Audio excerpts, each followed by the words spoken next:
Welcome to the What's Your Story podcast with host Ron Coughlin. This podcast dives into the exciting world of AI for marketers. Each episode, we chat with marketing leaders and educators who are using AI to transform their strategies. Get ready to discover how AI is revolutionizing marketing and learn how you can leverage these powerful tools. Once again, this is the What's Your Story podcast, your guide to navigating the AI-powered digital landscape. Looking forward to the discussion. Well, hello, everybody. Welcome back to the What's Your Story podcast. And, this podcast is all about informing marketers about the new technologies, emerging technologies, and especially things like generative AI and agentic AI and that type of thing. So today we have a really great guest. He's joining us from Montreal, of all places. So with the Habs going to the Stanley Cup, playoffs, not the Leafs this year, but that's okay. I'm a Leaf fan, but what can you do? So congratulations there. And we got Ronnie Malewski here on the line here. He's a digital marketing leader, works for some very big organizations like Dentsu, but he now works for a company called NP Digital. He's going to tell you a little bit about that today. So welcome, Ronnie, and I'm glad you could join us today. Yeah, thanks for having me. I'll be at both of the home openers for the playoff games for the Habs, in full jersey, hopefully taking my daughter her first playoff game. It's excited about that. And there's always this little sort of spring fever when the Habs are in the playoffs. Just rooting for the Leafs not to get that last pick. So, well, we're hoping they don't bump out of the fifth spot. Yeah. So that's the other issue. Yeah, they're a little bit of a mess right now, but what do you do? So we've had our years like that. So yeah. So tell me a little bit about NP Digital. I understand it's an organization that you run here in Canada, and it's tied to somebody quite influential in the marketing realm. Yeah, and he was in Toronto here last week, and we bring him into Canada quite a bit. That's how nice of a person he is. He's just always involved and willing to lend a hand, whether it's a big conference or even just meeting with a small one. And actually, he spends most of the time, you'll see, stopping for students and like engaging with them, which just talks a little bit about his character. But Neil Patel, what a marketer, what a nice guy. Had my career was, and I don't want to bore people too much, but it is important to know, how you can make changes. And I did the typical work, go into school, work in marketing, and then, really grind my way from a client service standpoint, which is the center of marketing. You get to learn everything. And I recommend that for students or people just coming in. It's a great way if you have, just emotional intelligence and hunger, and all you want to do is kind of, just be around, marketing and figure out where your niche is. And that's kind of what I did. Started there. I worked at WPP for many, many years, and then moved over to Dentsu and was, leading that aspect of their iProspect, which is a performance marketing agency within the Dentsu company. And then around 4.5 years ago, got the call, was I willing to open up Neil Patel's shop in Canada? And that was like a dream job for me, because it was, being able to tap into the fact that they were, expanding and boutique and still had amazing talent, but had the chance to build an agency for a ground up. And how many people have a chance to do, like, be employee number one, but also have that brand recognition and do things our way? And I think, learning a lot of things along the way, but, we just got independent marketing agency of the year from Ad Age, which is like massive. And we're not, big on the awards, but when you get one like that, which is like the mecca of, the awards, it shows a lot. And we've done it by bringing in the most amazing Canadian talent possible, and started with that of all aspects. And when you bring that in and you attract that, and you're able to build a culture and tear down the way that traditional agencies were done, but do it from all the things that you've observed over the years, you have a lot of success and a lot of fun doing it. Oh, that's cool. I mean, you're absolutely right. The world of marketing is changing, and especially in the last couple of years. And so obviously your company builds digital strategies for organizations, and then obviously must activate it with some really bright, intelligent people. Yeah. And so how has AI changed how you research, how you do, strategy, how you investigate big ideas for your clients? What's going on in that realm with you guys? Yeah, I mean, I don't think Gen AI has you know, replaced the big idea phase, if you will. I think it's sharpened it. I think if anything, it's raised the bar. Mhm. Because I think when everyone has access to the same tools, the difference really doesn't become education. It's speed, it's clarity of thinking, and so I don't think that it's changed the need for that. I think it's exposed how rare these big ideas are, and discovery to me now is more about like filtering signal from noise, and AI can generate possibilities, but I think it takes a lot of human judgment to find what's sort of meaningful. And Mhm. the craft is in choosing, not producing, if you will. So, I think when it comes to, because we're creative agency and we're a performance agency, and I think AI can help us explore faster, pressure test ideas, see patterns that maybe we've missed, scan large data sets. I mean, but it doesn't tell you what matters. Mhm. I think that still comes from human insight, and so understanding those things like tension and behavior and what actually moves people. So I think AI is just kind of helping us get there with more perspective and less guesswork. Oh, I see. And so that's really where we're at, and we can get into a lot of the different things that we're doing with AI. But that's sort of how I feel about it. Yeah, so obviously you have a workforce and they're working every day. Are they using AI to make their lives easier, maybe more efficient, maybe getting work done a little quicker or that type of thing? Yeah, I mean, from every aspect, right? That I mean, it's such a loaded question. We could talk paid media, we could talk data, we could Mhm. talk, agents that help us with our workflow. So yeah, I mean, it's like, where do we want to go with it? I mean, we have no choice. It's an amazing tool, and we're building with it. We're all in on it. But like I said, we're also in the ideation. So if we want to talk about, campaigns like, that have come from it, I see that a little bit different than maybe the data or the paid media side, right? So yeah, very loaded question. We're using it, in all aspects and differently throughout, depending on what channel or what team. I see. So obviously you've done a bunch of different campaigns. What campaigns could you tell us about that you're really proud of, and then think back on how you might have used or intersected with AI in the development of those campaigns? Yeah, I mean, I don't know. When was the last idea that you've really seen that, like that have actually come, a campaign that you remember that was actually done with AI? Like none, right? If you Right. think of all the recent April Fool's campaigns, you have the Butterfinger with times the top ramen. You had the Baskin Robbins, that ice cream soup. They had the Dyson's fake pet beauty range. There was a Whiskers like real cat hat sweaters. I remember all these things. It was just recent April, right? All of this came from original ideas and then was scaled by AI. So, Mm. if you let AI lead everything, everything starts to look the same. So I think we need to be intentional. Like humans define the insight in the story, and AI then helps us execute and iterate faster, right? And Yeah, and all of those might have been helped with AI, but the ideas came from human, and that I think that's how you get scale without losing the soul of the brand. So Mitch Joel, who I just had the pleasure of speaking with and being on stage with, and he said the marketing economy has sort of shifted into three stages, is how he puts it. He says there's the attention economy, right? So there was the influencer economy, and now what he's calling this sort of intimacy economy. And so the goal there is a one-to-one connection at scale. And I think that that's really smart. And if you're producing content that feels like it could have been made for anyone, then he says it's sort of increasingly going to feel like it was made for no one. mm, And I think when you have content that feels impersonal and artificial, and audiences are noticing that. So, predictable, boring campaigns that are sort of over engineered isn't working right now. That's what we're seeing.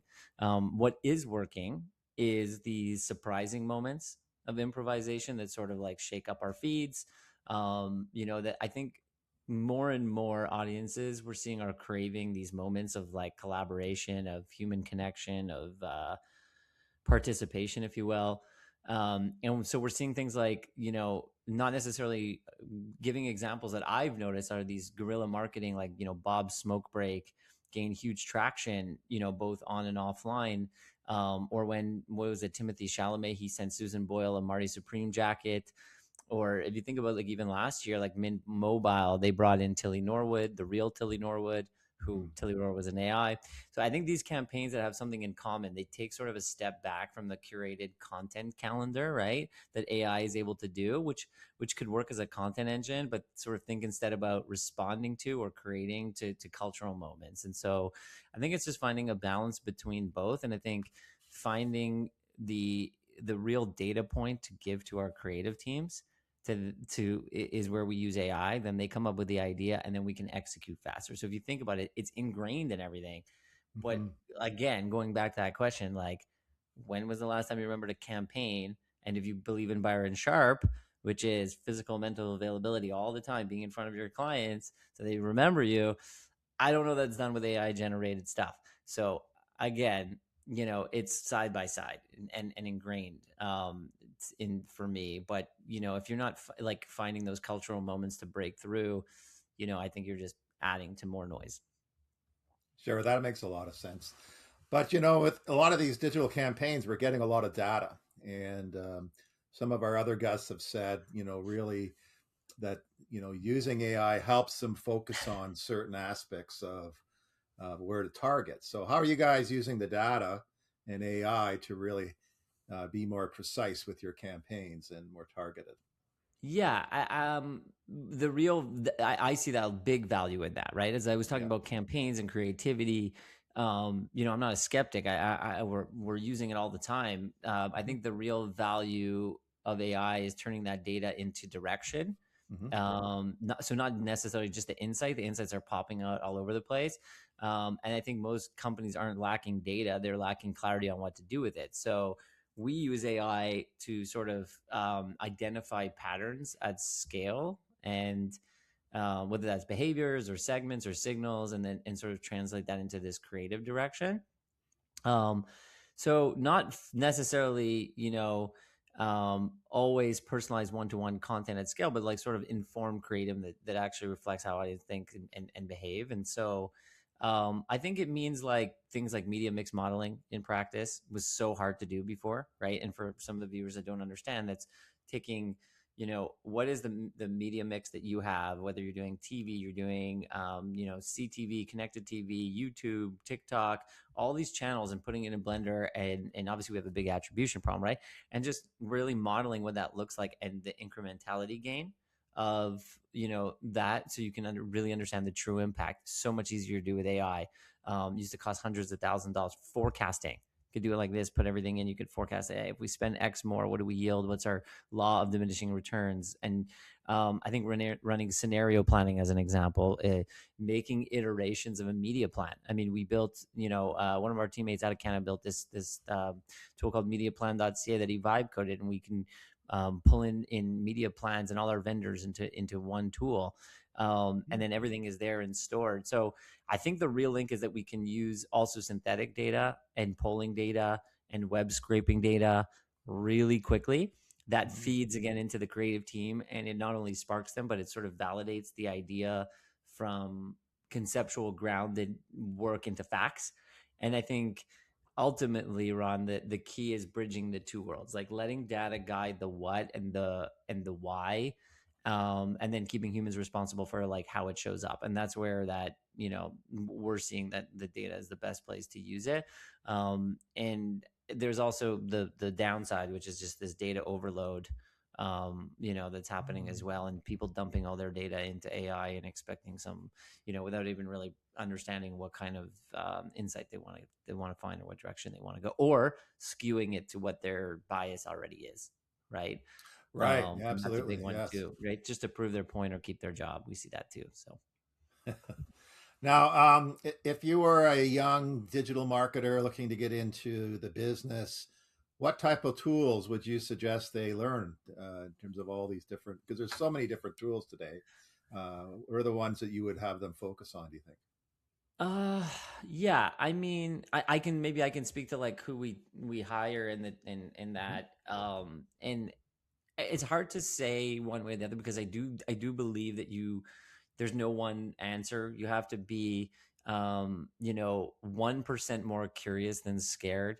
And I think the goal behind that is, yes, everybody will tell you need to experiment, and you do, but you need to find your niche. Like, I can't give blanket advice. If you're in creative and you really want to use it to elevate, then go for it. If you're into data, you want to connect it. If you're not in anything in particular, try and play around with as much of it. But for me, if you want to know what's going to elevate or what might make me want to hire you, as a marketing agency, I think there's like a big difference right now between people who use AI and people who actually build with it. And, that is a big difference. It doesn't mean that I'm only hiring people who build with it, but it is an advantage if you're asking. Anyone can open a tool and generate something, and that's table stakes. So what we're looking for when we hire people who can integrate AI into real workflows, who can connect tools. There's a lot of fancy things that it outputs, but like when you go look behind the surface, it's pretty much the sea of same. Who can automate process, who can improve how we deliver for clients. Like, that's where the value is. And then I think on top of that, it's still about judgment. Like, can they ask the right questions? Can they validate the outputs? We do interviews, Ron, where we ask people, and we're not Google, we're not Microsoft. So we don't want to keep ourselves at that level that, to work here, you need to go through this 8 million step process. But Yeah. we found that when we actually interview people and we ask them to do a small project, you can really see the effort level that they put, right? And nothing, the effort level is we're not asking for, the biggest analysis. And so you can see the difference between someone who, scraped and threw it into AI and came up with something, or someone, they all are using it, but like, who understood the content the best, who really was able to take the real meat of the content. It wasn't AI was like the heartbeat, it was really them, and then they just used it to sort of make their slides better, or to generate maybe a punchier line, but they understood the content. So I think, for me, everyone's going to say go experiment, and I'm like, can you turn all of that into something that actually improves performance? And if you could do that, then yeah, I think you're going to have an advantage. You said something very interesting. So one of the classes I teach is a digital marketing strategy class. We partner with Google, and Google gives them a real life briefing, and they created a fictitious product Nice. called Google G Shoe. The G Shoe makes you go 10 times faster wherever you're going. And so they have to take this idea and then market the idea using digital products and, social or experiential or whatever, an integrated approach. And they all come back after the briefing and they create a campaign. They're allowed to use AI if they want, Yeah. but they have to really stick to the brief. And I think that's But it what's has to be important. Gemini, right? Let me guess. Yeah. No, it actually doesn't. But when we have coaching sessions, and when they say they forget to do Google AdWords as just a simple tactic, they'll say, "Don't forget, this is Google, guys." We were Yeah. They judging don't it, but really do anyway. it. So Yeah. so it really is about them understanding the brief and then being able to apply that into a concept and into a plan and everything else. So it's really, Well, then you're really setting them different. up for success, because Yeah. that's the way to the future is. Yeah. In terms of brand safety and ethics, that's one of the areas we talk about on this show a lot, because fake news is still out there, and It is. even this week with what Mr. Trump did and how he portrayed himself, but that's okay. So tell us a little bit about your standards and how you feel about, real brands and real brand output and this idea of making sure it's real and the ethical concerns around it.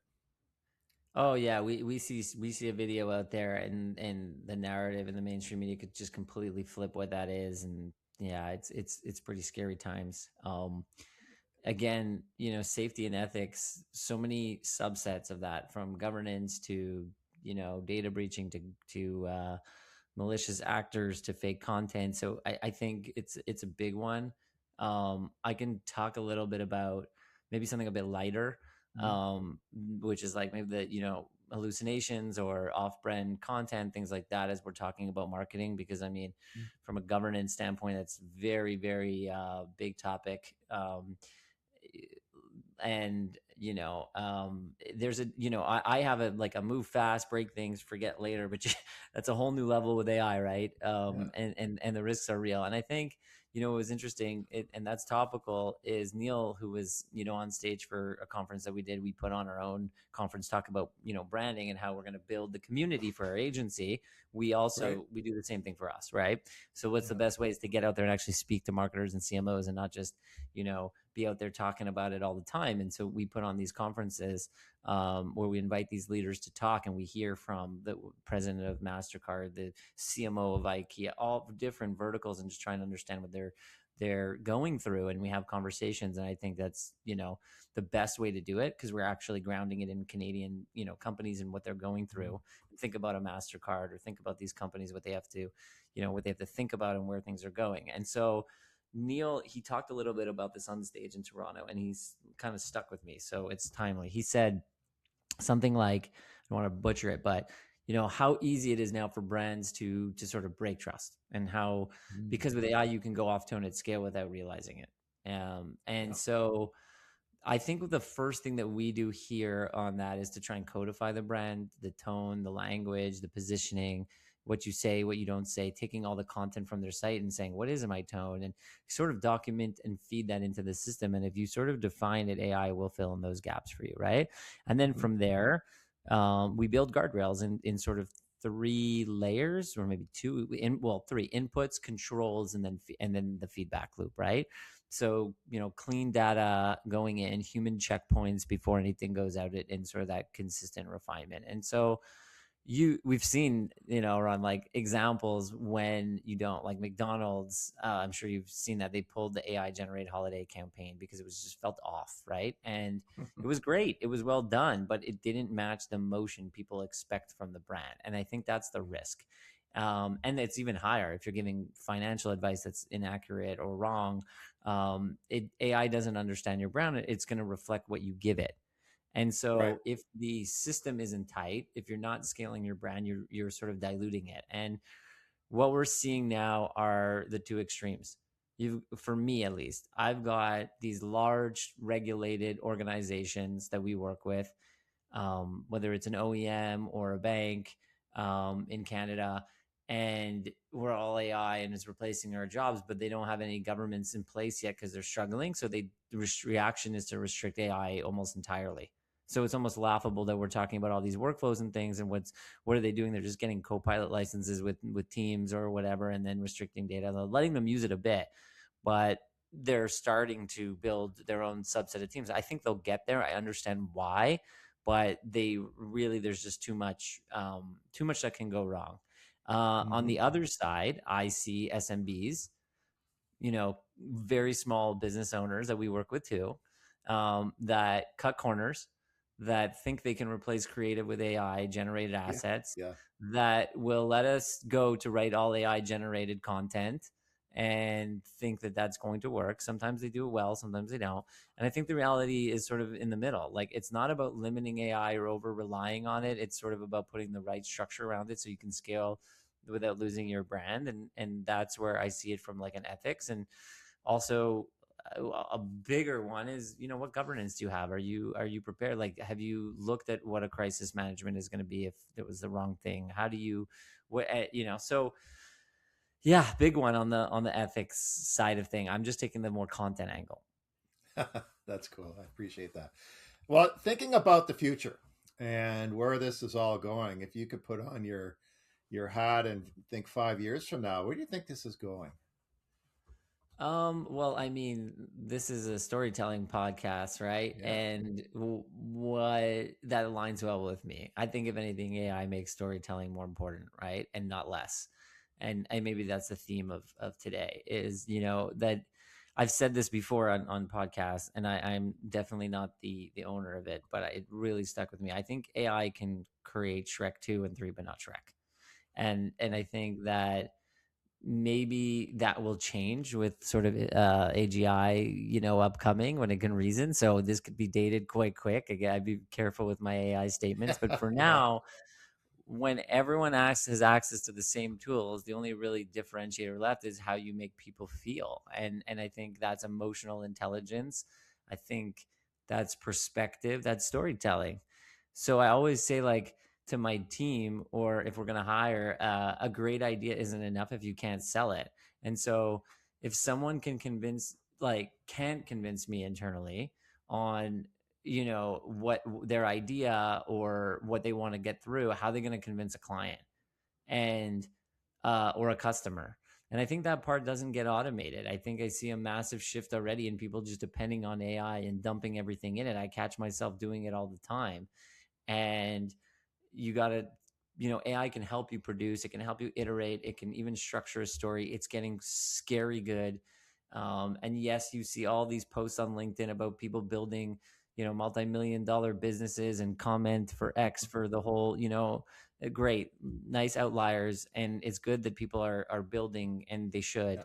But AI doesn't understand tension, nuance, what actually moves people. I think that still comes from humans. So, there's this quote that I love, and it says, the most powerful person in the world is the storyteller. And I think that becomes even more true over the next 5 years. And so, no, I don't think the storyteller goes away. I think the bar gets higher. I think the ones who can combine human insights with these tools, they're the ones who are going to win. That's how I see it.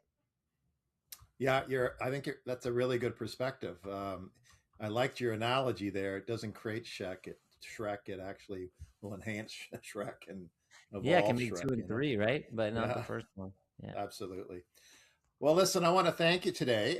You work for MP Digital, and how could someone get in contact with you and your company, and to have you guys help them with their digital strategies? What do they Yeah. need to do? So, yeah, I mean, you can find me, you can go to our site, npdigital.com, but you can also go to LinkedIn, Ronnie Malewski, DM me. I don't care if you're a student or if you're an executive, you want to talk, you want to get coffee, you want to talk marketing. You want to talk Habs Leafs, That then, could be then, it. Yeah.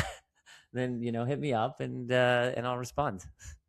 Well, that's great. Well, listen, thank you once again for joining us today, and everybody should check out MP Digital. They're an up and coming and growing firm here in Canada in digital space, and I want to thank you for our time today. So this is the What's Your Story podcast.